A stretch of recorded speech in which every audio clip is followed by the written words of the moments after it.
What defines a mental disorder, and where would a psychiatrist refer for a diagnosis? Remember, this is in relation to the 1983 Mental Health Act. The Mental Health Act definition can include learning disability and autism spectrum disorder. Remember, the Mental Capacity Act definition is not the same as the Mental Health Act definition. If drugs or alcohol were secondary to the mental disorder, then support could be considered under Section 117. The law around the Mental Health Act and the way in which mental disorder is diagnosed will be subject to change.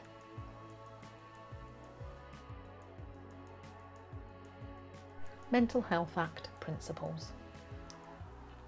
There are 5 Mental Health Act principles, and these can be found in the Mental Health Code of Practice 2015 and should be considered by everyone. The law around the Mental Health Act principles is due to change, which will put greater emphasis on professionals to ensure they evidence the principles in decision making and support planning. Do not confuse the Mental Health Act principles with the principles that underpin the Mental Capacity Act. Sections of the Mental Health Act which give eligibility to Section 117. First of all, remember to check back in the person's health and social care records, even paper records that can go back as far as 1983. Being placed on one of these sections means the person is eligible, but being discharged from a section doesn't simply take it away. Remember, those under sections such as Sections 37 and 41 would be eligible for Section 117 aftercare. Remember the training and think of the rules that relate to other sections, like Section 2 and Section 7. A shared duty of responsibility. Each organisation is responsible for the administration of Section 117 aftercare. The key organisations with this responsibility are the local authority and the clinical commissioning group within England, but this is subject to change. Working in partnership. It cannot be emphasised too strongly that working collaboratively delivers the best outcome for citizens.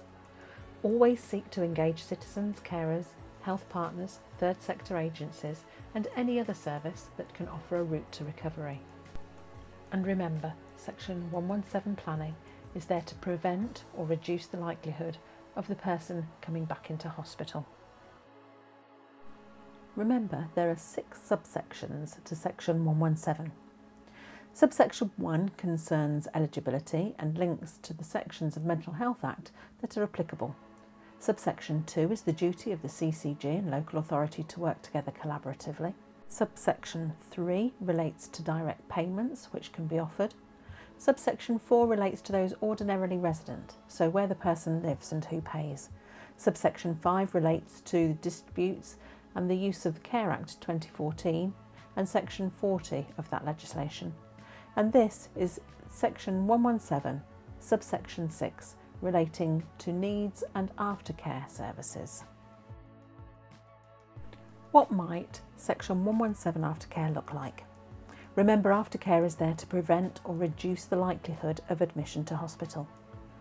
Aftercare services can and should be diverse. People are different and will present with different ideas of how they can best be supported. So in terms of achieving Section 117 outcomes, think creatively and also remember to check past and current case law. The funding tool. Arrange your Section 117 calculating tool appointment with the healthcare professional who is completing this with you. Make sure all health and social care documentation is forwarded to the Joint Funding Panel email box. This should include, alongside the health and social care assessments, the detailed provider support plan, provider costings and clear information detailing the indicative Section 117 funding split suggested by the calculating tool. The funding panel. Once the funding panel has received the documentation required, administrators will provide a date and time for the panel meeting. If you or the healthcare professional are unable to attend, You should ensure a colleague is present and is briefed around the situation and circumstances. The panel will ask you for a summary of the person's history, their needs and areas relating to risk, along with current and/or future interventions to promote well-being.